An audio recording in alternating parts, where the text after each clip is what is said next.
மாணவர்கள் எவரும் போதைக்கு அடிமையாகாதீர்கள். அடிமையானவர்கள் மீண்டதாக சரித்திரமில்லை. எனவே உங்களையும் சமூகத்தையும் பாதுகாத்துக் கொள்ளுங்கள். உங்கள் நலன் கருதி கல்வி டிவி. வணக்கம் பிள்ளைகள். நாங்க இப்ப ஒவ்வொரு பாடத்திலையும் இருக்கிற டேஷ் கேள்விகள் பார்த்து கொண்டு போறோம். என்ன அதாவது உங்களுக்கு போஸ்ட் பாடில் 10 கேள்வி டேர்ம் எக்ஸாம் என்றாலும் சரி, ஃபைனல் எக்ஸாம் என்றாலும் சரி, அந்த டேஷ் கேள்வி வரும் அல்லவா? அப்போ அந்த கேள்விகள் பார்த்து கொண்டு போகிறோம். கடந்த வகுப்பு வரை நாங்கள் 8ஆம் பாடம் வரையும் பார்த்துட்டோம். அதாவது காப்புறுதி வரையிலான டேஷ் கேள்விகள் பார்த்துட்டோம். இன்றையிலிருந்து நாங்கள் 9ஆம் 10ஆம் 11ஆம் இந்த 11ஆம் பாடம் வரையான டேஷ் கேள்விகளை பார்த்துட்டு அதுக்கு பிறகு பாடத்திட்டங்களை நாங்கள் கொண்டு போவோம். சரிதானே பிள்ளைகள்? ரைட். அப்போ நாங்கள் இப்போ விஷயத்துக்குள்ளே போவோம். வடிவாக கேட்டுக்கொள்ளுங்க. சில பேர் சொல்லிக்கிறீங்க விடிய எழுத சொல்லி. ஓகே, நான் விடிய அதெல்லாம் எழுதுறேன், பார்த்து பயன் பெற்றுக்கொள்ளுங்க. ஓகே பிள்ளைகள், நாங்கள் பாடத்துக்கு ஸ்டார்ட் பண்ணுவோம். Okay right. இப்போ பார்த்தீங்கன்னா 9ஆம் பாடம் பிள்ளைகள் வணிக கல்வி தொடர் பாடல் எங்களுடைய 9வது பாடம். அதுலேருந்து ஸ்டார்ட் பண்ணுவோம். Okay right. ஒரு பிரிவினரிடமிருந்து மற்றொரு பிரிவினர்களுக்கு அல்லது பல பிரிவினர்களுக்கு தகவல்களை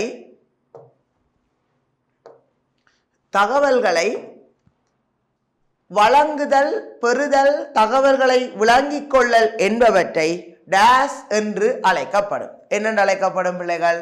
அதுக்கு பேர் தான் என்ன?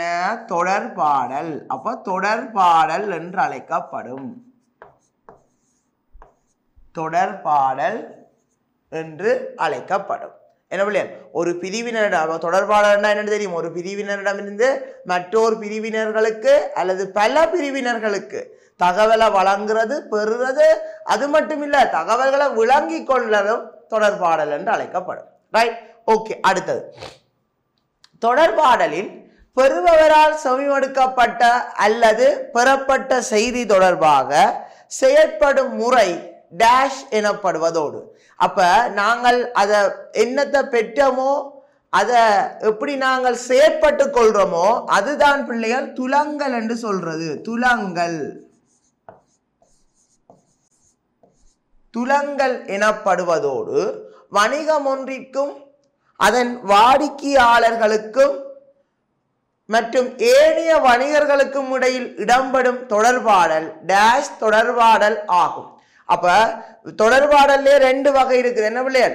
வணிகத்துக்கு உள்ள நடந்தா உள்ளக தொடர்பாடல், வணிகத்துக்கு வெளியில நடந்தா வெளியக தொடர்பாடல். அப்ப வணிகத்துக்கு உள்ள இருக்கிற ஊழியர்கள், முகாமையாளர்கள், உரிமையாளர்களுக்குள்ள தொடர்பாடல் இடம்பெற்றால் அது உள்ளக தொடர்பாடல் என்று அழைக்கப்படும். வணிகத்தில இருந்து இன்னொரு வாடிக்கையாளர்கள், போட்டியாளர்கள், சமூகத்தோட நடந்தா அது வெளியக தொடர்பாடல் என்று அழைக்கப்படும். அப்ப விஷயத்துக்கு பார்த்தோம்னா அதன் வாடிக்கையாளர்களுக்கும் ஏனைய வணிகங்களுக்கும் இடையில் இடம்பெறும் தொடர்பாடல் அப்ப என்ன பிள்ளைகள்? வெளியக தொடர்பாடல்.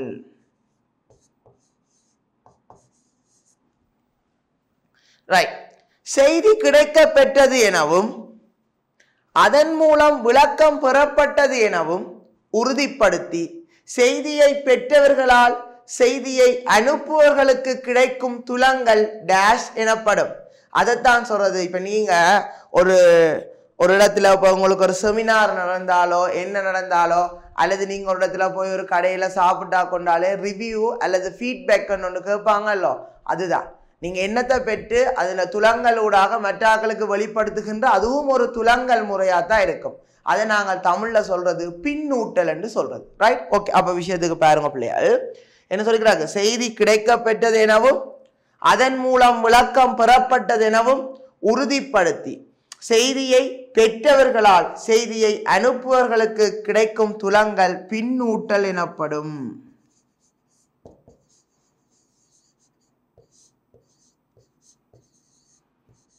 பின்னூட்டல் எனப்படும்.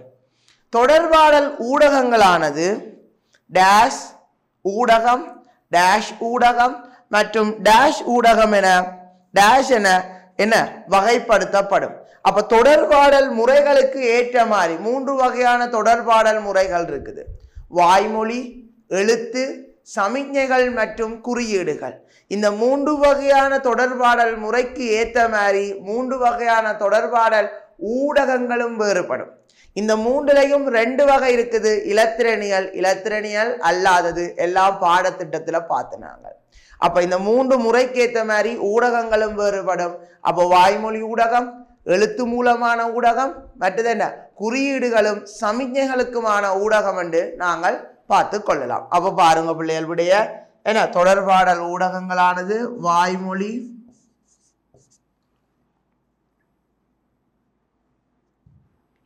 வாய்மொழி ஊடகம்,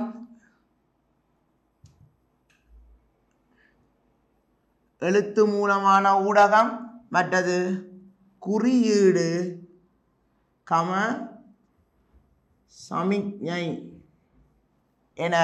சமிக்ஞை என வகைப்படுத்தப்படும். Okay right. அடுத்தது பாபம் பிள்ளைகள், வணிக நிறுவனம் ஒன்றில் தொடர்பாடல் இடம்பெறும் முறைக்கமைய டேஷ் தொடர்பாடல் என வகைப்படுத்த முடியும். ஏற்கனவே சொல்லிட்டேன் இதை பற்றி விளக்கம். என்ன பிள்ளைகள்? ஒன்று உள்ளக, மற்றது வெளியக. ரைட். அப்போ 5 கேள்வி பார்த்துட்டோம். என்ன பிள்ளைகள்? ரைட். மிச்சத்தை பார்ப்போம், அடுத்ததா பார்ப்போம். ஓகே,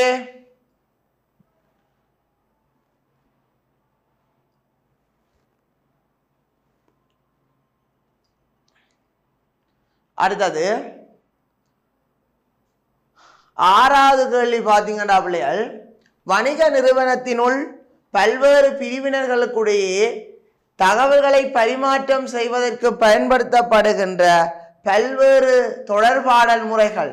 வணிக நிறுவனத்தினுள் என்ன அப்ப உள்ள என்றால் அப்ப அது என்னன்னு சொல்றது? உள்ளக தொடர்பாடல் எனப்படுவதோடு வணிக நிறுவனம் ஒன்றிற்கு வெளியே உள்ள பிரிவினர்கள் மற்றும் நிறுவனத்துடன் தகவல்களை பரிமாற்றம் செய்வதற்கு பயன்படுத்துகின்ற தொடர்பாடல் முறை வெளியக. இதை பற்றி திரும்ப படிச்சு முதல் படிச்சிட்டோம். அதாவது திரும்ப அந்த கேள்விகள் வந்து ஒன்று இருக்குது. ஓகே, அடுத்தது தகவல் தொடர்பாடல் தொழில்நுட்பத்தின் விருத்தியுடன் உருவான தொடர்பாடல் டேஷ் தொடர்பாடல் ஆகும். என்ன தொடர்பாடல்? தகவல் தொடர்பாடல் விருத்தியோட உருவானது என்றால் என்ன தொடர்பாடல்? இலத்திரனியல். என்ன இலத்திரனியல் தொடர்பாடல் ஆகும். சர்வதேசிய ரீதியாக காணப்படுகின்ற கணினி வலையமைப்பு ஒன்றாக டேஷ் காணப்படுகின்றது. என்ன சர்வதேச ரீதியாக என்றால் இணையம். என்ன பிள்ளையர்? நாங்கள் இணையம், இன்டர்நெட், அதன் மூலம் தான் சர்வதேச ரீதியான ஒரு கணினி வலையமைப்பு என்ன பிள்ளையால்? இணையம் காணப்படுகின்றது.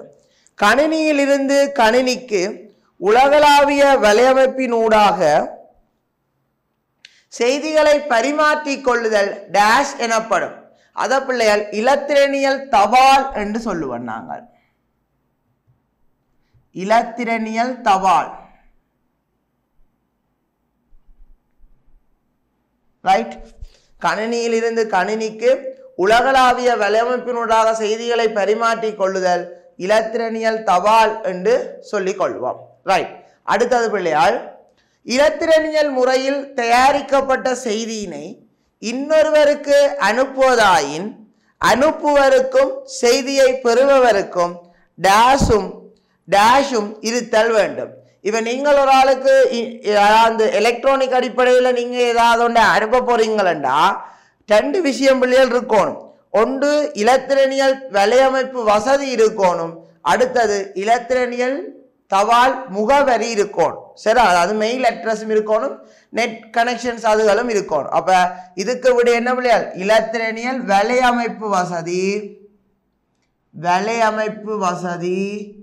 அடுத்தது இலத்திரனியல் தபால் முகவரி. இந்த ரெண்டும் இருக்கணும். என்னென்ன இருக்கணும்? இலத்திரனியல் வலையமைப்பு வசதியும் இருக்கணும், அடுத்தது இலத்திரனியல் தபால் முகவரியும் இருக்கணும். சரிதானே பிள்ளைகள்? ரைட். அடுத்தது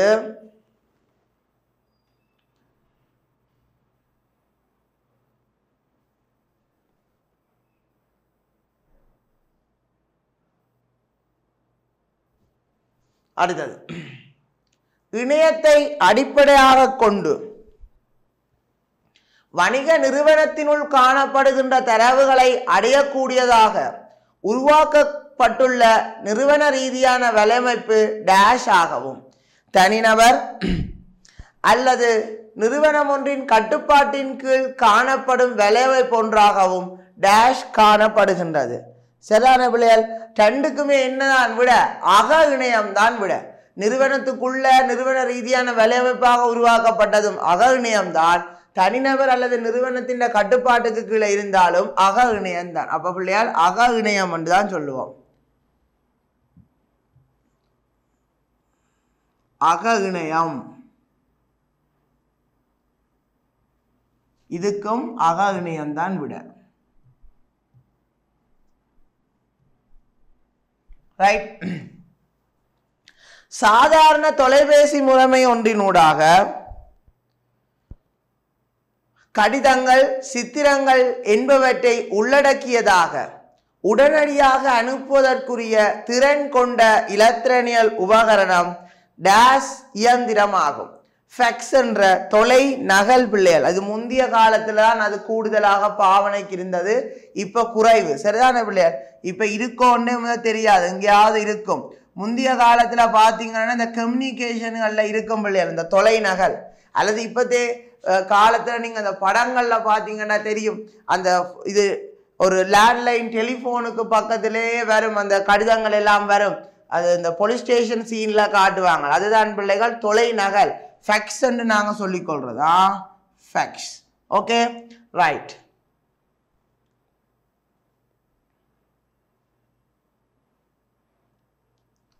அடுத்தது 12வது பாருங்க பிள்ளைகள். தொலைபேசி வலையமைப்பின் உதவியுடன் நிறுவனத்தினுள் தகவல்களை பரிமாற்றிக் கொள்வதற்கான தனிப்பட்ட முறையில் நிறுவப்படுகின்ற தொலைபேசி வலையமைப்பு ஒன்றாக டேஷ் காணப்படுகின்றது. அத பிள்ளைகள் இன்டர்கோம் என்று நாங்க சொல்லிக் கொள்வோம். இன்டர்கோம், அது பிள்ளைகள் இன்டர்கோம்.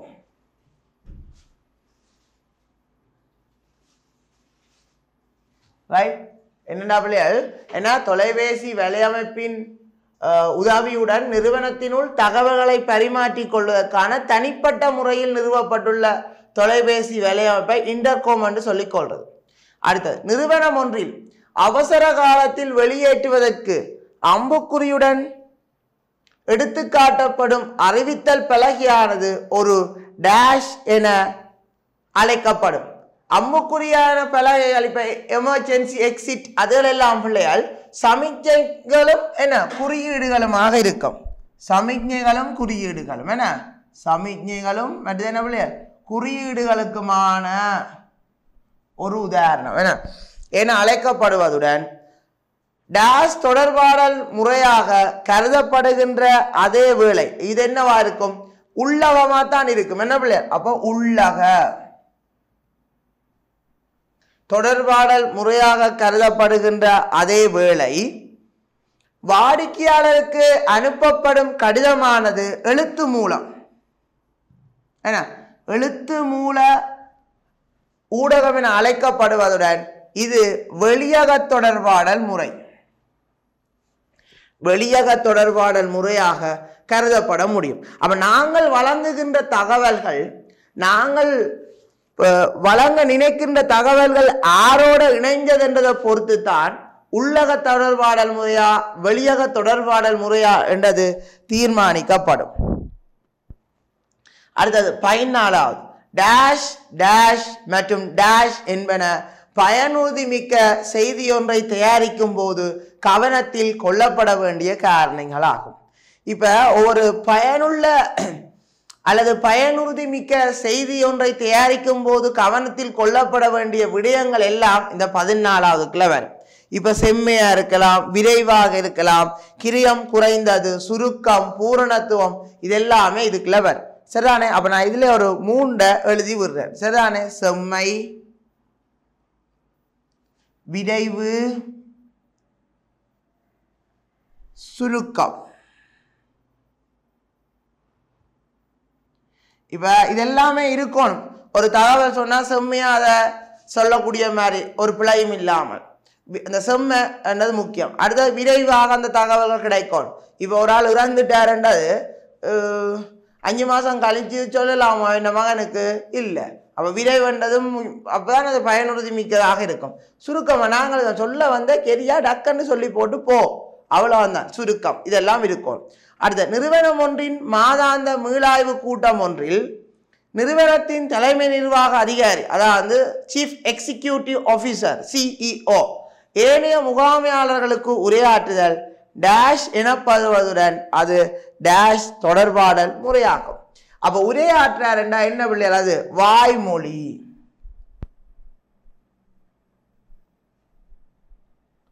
அவர் யாருக்கு உரையாற்றார்? அங்க வேலை செய்யற ஏனைய முகாமையாளர்களுக்கு. அப்ப உள்ளக. அப்ப இவ்வளவு தான் பிள்ளைகள். நாங்கள் இந்த தொடர்பாடல் என்ற பாடத்தில் இருக்கிற டேஷ் கேள்விகள் 15 டேஷ் கேள்விகள் தான். இதை விட இதுல வேற எடுக்கிறதுக்கு பெருசா இல்லை பிள்ளைகள். ஸோ இந்த 15 கேள்வி இருக்குது. இதை வடிவா நீங்க பார்த்து பயன்பெற்றுக் கொள்ளுங்க. இது இந்த PDF ஃபைல்கள் தேவைன்னா கேட்டுக்கொள்ளுங்க, நான் உங்களுக்கு அனுப்பி கொள்வேன். ஓகே தானே? ரைட். ஸோ இப்போ இவ்வளவும் பார்த்துட்டோம். அடுத்ததா தொடர்ந்து நாங்கள் 10ஆம் பாடத்தில் இருக்கிற டேஷ் கேள்விகள் பார்ப்போம். ஓகே தானே பிள்ளைகள்? ரைட் பிள்ளைகள். அப்போ இவ்வளோ நேரம் நாங்கள் 9ஆம் பாடத்துக்குரியது பார்த்து நாங்கள் இப்போ நாங்கள் 10ஆம் பாடத்துக்குரியதை பார்ப்போம். ஓகே தானே? அதாவது போக்குவரத்து அதோட இணைஞ்ச டேஷ் கேள்விகளை நாங்கள் இப்போ பார்ப்போம். எல்லாரும் கவனிங்க பிள்ளைகள். சரியா? முதலாவது கேள்வியிலேருந்து போவோம். இதுலேயும் ஒரு 17 டேஷ் கேள்விகள் இருக்குது பிள்ளைகள். ரைட். ஓரிடத்திலிருந்து இன்னொரு இடத்திற்கு பல்வேறு ஊடகங்களை பயன்படுத்தி தனிநபர்கள் அல்லது பொருட்களை கொண்டு செல்லும் செயல்முறை டேஷ் ஆகும். என்ன? போக்குவரத்து ஆகும்.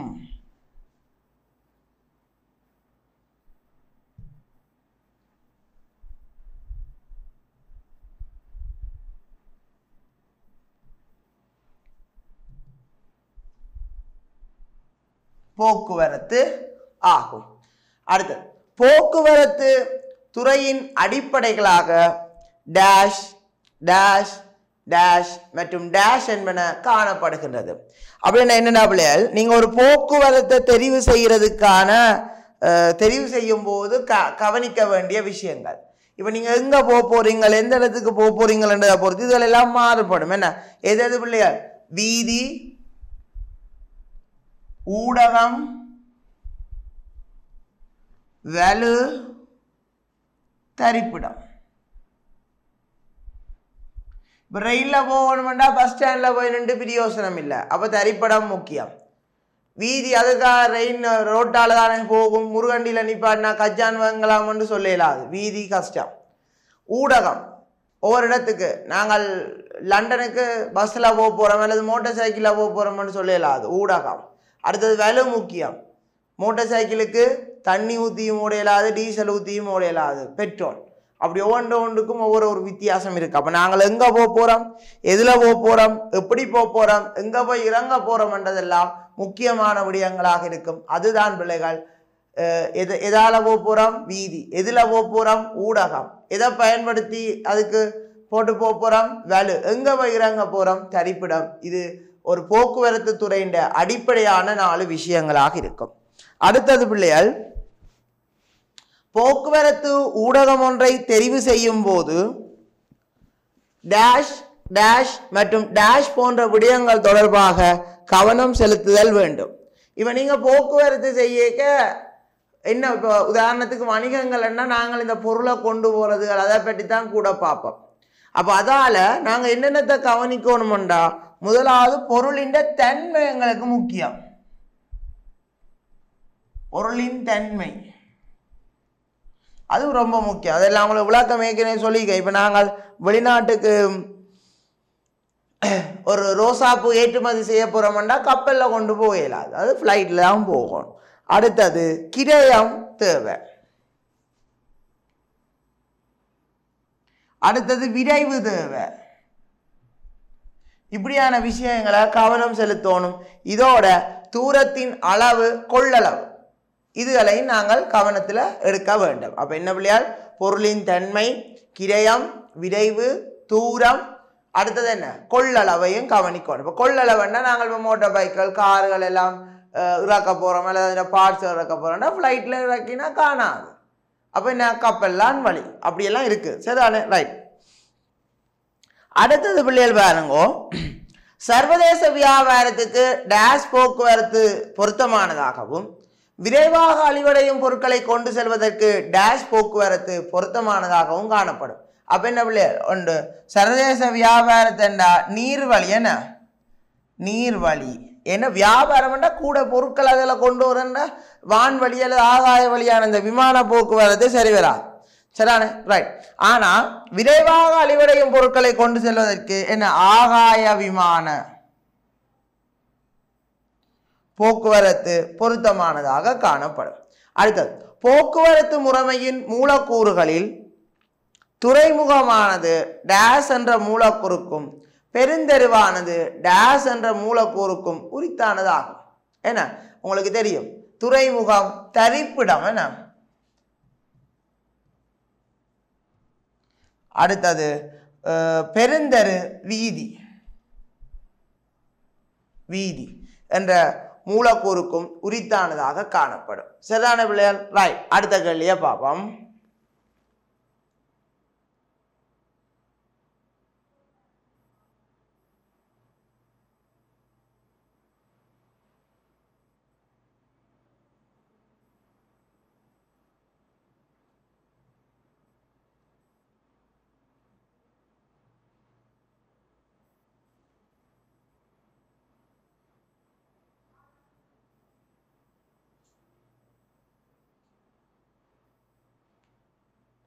ரைட்.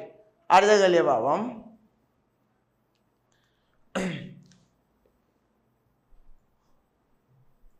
பொருள்களின் தொகையொன்றை கொள்வனவு செய்யும் சந்தர்ப்பத்தில் அல்லது உற்பத்தி செய்த சந்தர்ப்பத்தில் அவற்றை சந்தைப்படுத்தும் வரையில் பாதுகாப்பாக வைத்திருக்கும் செயல்முறை களஞ்சியப்படுத்தல். என்ன இந்த 10ஆம் பாடத்துக்கு உங்களுக்கு போக்குவரத்து, களஞ்சியப்படுத்தல், மற்றது என்ன அமியவியல் முறைமைகள் எல்லாமே வருதல்லோ. அப்போ அதையும் பார்த்து கொள்ள தான் வேணும். சரிதானே? அப்போ களஞ்சியப்படுத்தல் ஆகும். அதைத்தான் நாங்கள் களஞ்சியப்படுத்தல்னு சொல்லிக்கொள்றது. அடுத்தது இருப்புக்களை பாதுகாப்பாக வைத்திருப்பதற்கு அல்லது நீண்ட காலம் வைத்திருப்பதற்காக பயன்படுத்தப்படும் இடம் களஞ்சிய சாலை எனப்படும். களஞ்சிய சாலை எனப்படும். அடுத்தது போக்குவரத்து ஊடகம் ஒன்றின் மூலம் ஒரு தடவைக்கு கொண்டு செல்லக்கூடிய பொருட்கள் மற்றும் பிரயாணிகளின் அளவு, அதுதான் என்ன பிள்ளைகள் கொள்ளளவு எனப்படும்.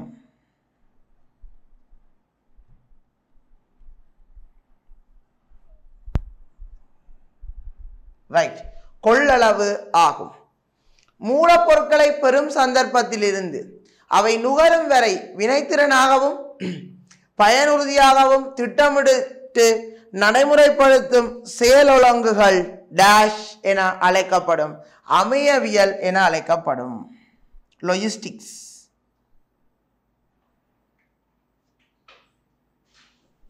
அமையவியல் என அழைக்கப்படும். அமையவியலானது பிரதானமாக டேஷ் டேஷ் அமையவியல் என இரு வகைப்படுத்தப்படும். என்ன பிள்ளைகள்? ஒன்று உள்நோக்கிய,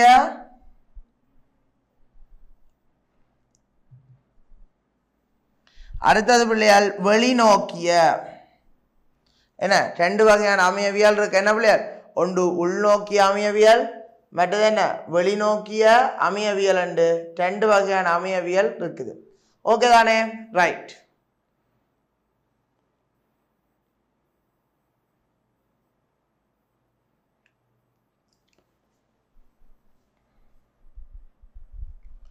மூலப்பொருட்கள் வழங்குனர்களிடமிருந்து கொள்வனவு செய்வது தொடக்கம் அவை தொழிற்சாலைகளில் உற்பத்தி செய்யப்படும் வரையான அசைவுகள். அவ பாருங்க பிள்ளைகள், எங்களோட தொழிற்சாலைக்குள்ள வருதடியா அது உள்நோக்கிய அமையவியல் ஆகும்.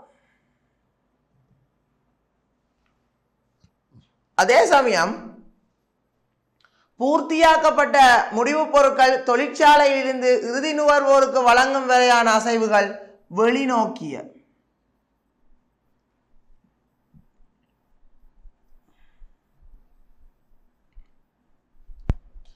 எனப்படும். உற்பத்தியாக்கப்படும் பொருட்கள் உற்பத்தி செயல்முறை வரை இலகுவாக அமைந்து விடுவதுடன் உற்பத்தியின் பின்னர் நுகர்வோர் கைக்கு கிடைக்க செய்யும் வரை சிக்கல்கள் கொண்டதாக காணப்படல் டேஷ் அமையவியல் எனப்படும். என்ன பிள்ளைகள்? அதிகரித்த பெறுமதியில் வெளிச்செல்லும் அமையவியல்.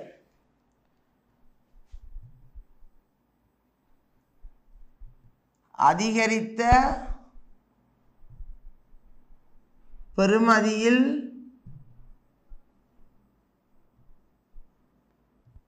வெளிச்செல்லும் அமையவியல். சரியான பிள்ளைகள்?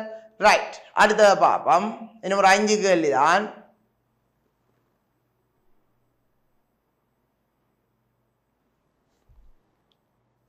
அடுத்து உள்நோக்கிய அமையவியல் நடவடிக்கைகளும் வெளிநோக்கிய அமையவியல் நடவடிக்கைகளும் தொய்வின்றி ஒரு சீராக நடைபெறுதல் சமநிறை கொண்ட அமையவியல் எனப்படும்.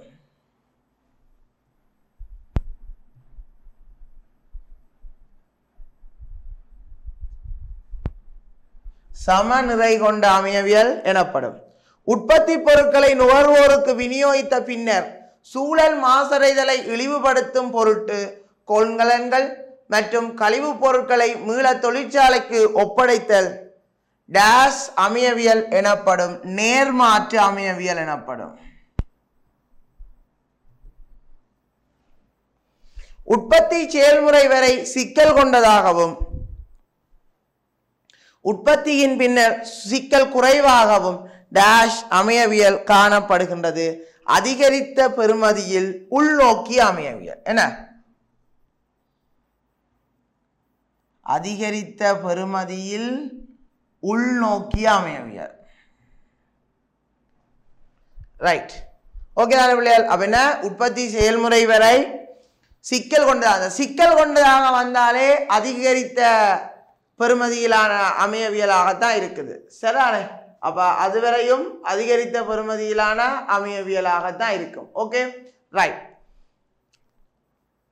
பின்னர் சிக்கல் குறைவாகவும் இருந்தால் அது உள்நோக்கியதாக இருக்கும். சரிதானே? ரைட்.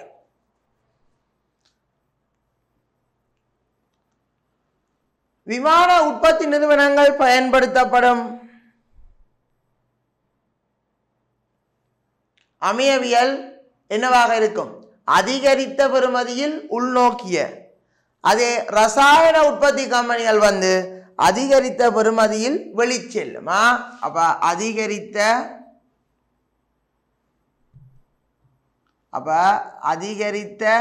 பெறுமதியில் என்ன? உள்நோக்கிய. இது அதிகரித்த பெறுமதியில் என்ன? வெளிநோக்கிய அமையவியல் எனவும் அழைக்கப்படும். அடுத்தது உள்நோக்கிய அமையவியல் மற்றும் வெளிநோக்கிய அமையவியல் ஆகிய இரண்டிற்கும் மைய தரப்பினராக டேஷ் காணப்படுகின்றனர். யார் பிள்ளைகள்? உற்பத்தியாளர்கள்.